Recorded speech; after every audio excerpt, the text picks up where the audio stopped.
Oi, pessoal. Eu vim aqui hoje para a gente tirar algumas dúvidas sobre a geografia. Então, a geografia ela é feita de várias etapas.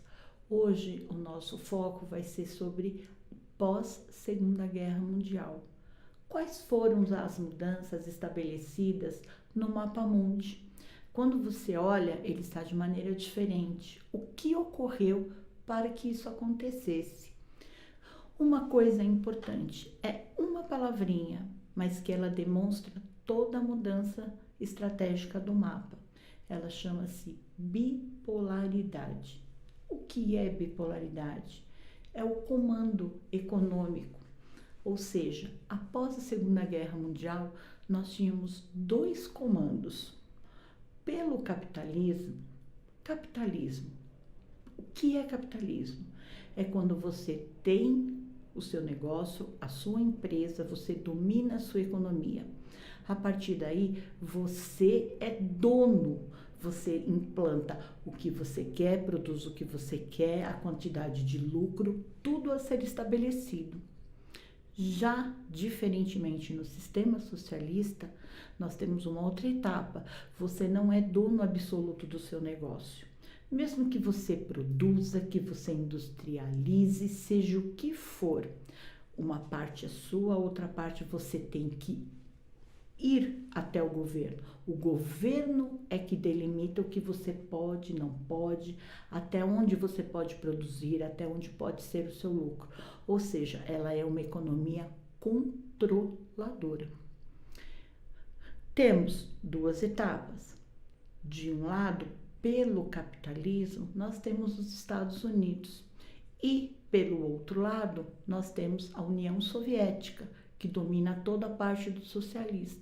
Por isso, o nome bipolaridade, porque são duas as estratégias que fazem o poder econômico do mundo agir.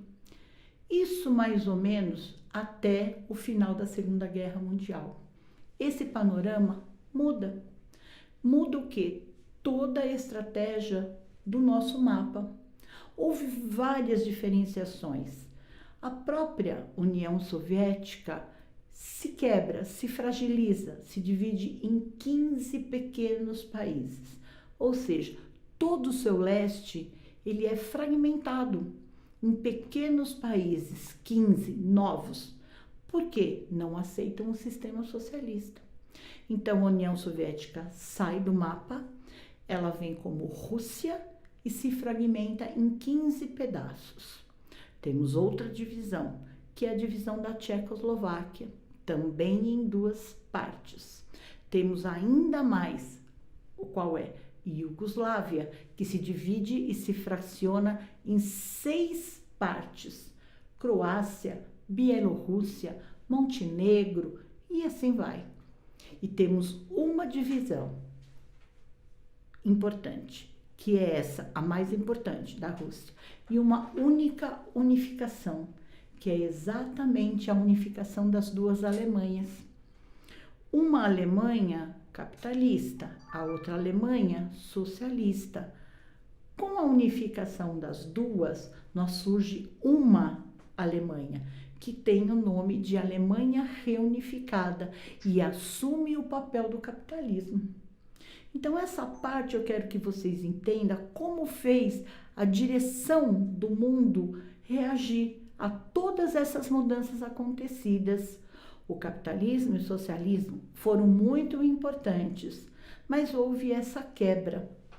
Após isso, muda-se tudo. Vocês vão conhecer uma outra palavrinha. Essa palavrinha é globalização. O que significa globalização? Não existe mais a bipolaridade, nem o comando de duas economias. A economia passa a ser multipolarizada. Vários países entram nesse mundo novo da economia, como Japão, como Alemanha, ainda temos os Estados Unidos. Aí você pensa, e o Brasil? Como que eu encaixo o Brasil dentro de toda essa mudança? O Brasil ele vem com um caso totalmente à parte. Porque a economia, até a essa época, ela era estabelecida por dois setores. Ou você é um país desenvolvido, ou você é um país subdesenvolvido. O Brasil não se encaixa em nenhum deles. Por quê? Do lado superior do mapa, no lado sul, do meio até o sul, você encontra quase todos os países desenvolvidos, que é a Europa Velha, o Oriente Médio, nós temos parte da Ásia, nós temos Estados Unidos, nós temos Canadá, na América do Norte. Do meio do mapa para o sul, nós temos outra realidade. Qual é essa outra realidade? É a pobreza.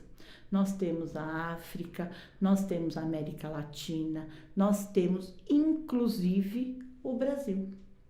Aí é que se destaca. Como é que nós vamos poder estudar o Brasil se ele não se encaixa nem no desenvolvimento, nem no subdesenvolvimento?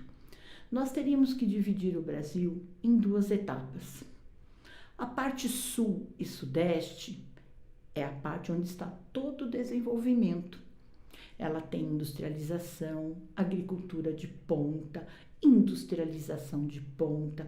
Nós temos todo o setor econômico que gera o Brasil inteiro localizado dentro do sudeste.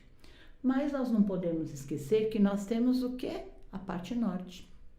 A parte norte e nordeste é onde está o maior problema sobre o desenvolvimento. Lá, ainda hoje, nós temos uma economia totalmente arcaica, do tempo do colonialismo. Nós temos lá o quê? Pobreza, miséria, falta de educação, nós temos falta de higiene, falta do mínimo para uma pessoa sobreviver no século XXI. Então, que nome essa economia do Brasil pode ter? É fácil.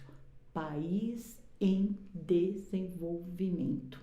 A partir daí, muda-se a história do Brasil, dentro da economia mundial. Então, vamos lá. Vamos recapitular o que a gente fez. Segunda Guerra Mundial, muda-se o quê? Panorâmica total do globo, principalmente do mapa político mundial, tanto do mapa econômico.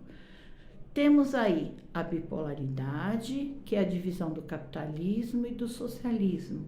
Do capitalismo Estados Unidos, do socialismo União Soviética. Então, tudo isso faz com que muda-se todo o panorama. O que a gente vai tentar fazer é, em cada aula, fazer com que vocês entendam o porquê das mudanças da geografia. Nós temos vários fatores que levam a isso. Nós temos o fator do IDH, nós temos o fator do PIB, nós temos o fator da renda bruta. Todos esses fatores se unindo, você chega ao quê? Ao palavra-chave, que é país desenvolvido ou em desenvolvimento. Isso é muito importante, principalmente para vocês entenderem a geografia antes da Segunda Guerra e a geografia pós-Segunda Guerra Mundial. E ainda temos mais que aprender. Temos que aprender a geografia globalizada, que é a geografia do século XXI. Quem manda, quem coordena, o porquê do surgimento de guerras, o porquê do poder absoluto econômico. Aí nós vamos entrar num outro assunto, que seriam o quê? As guerras. As guerras fazem com que os panoramas se mudem totalmente dentro da economia mundial. Nós temos agora, atualmente, nós temos o quê? Vários tipos de guerras. A principal delas, a guerra religiosa, onde envolve principalmente o islamismo contra o cristianismo. Isso é assunto para uma próxima aula. Que fique claro hoje a importância da bipolaridade dentro da mudança política.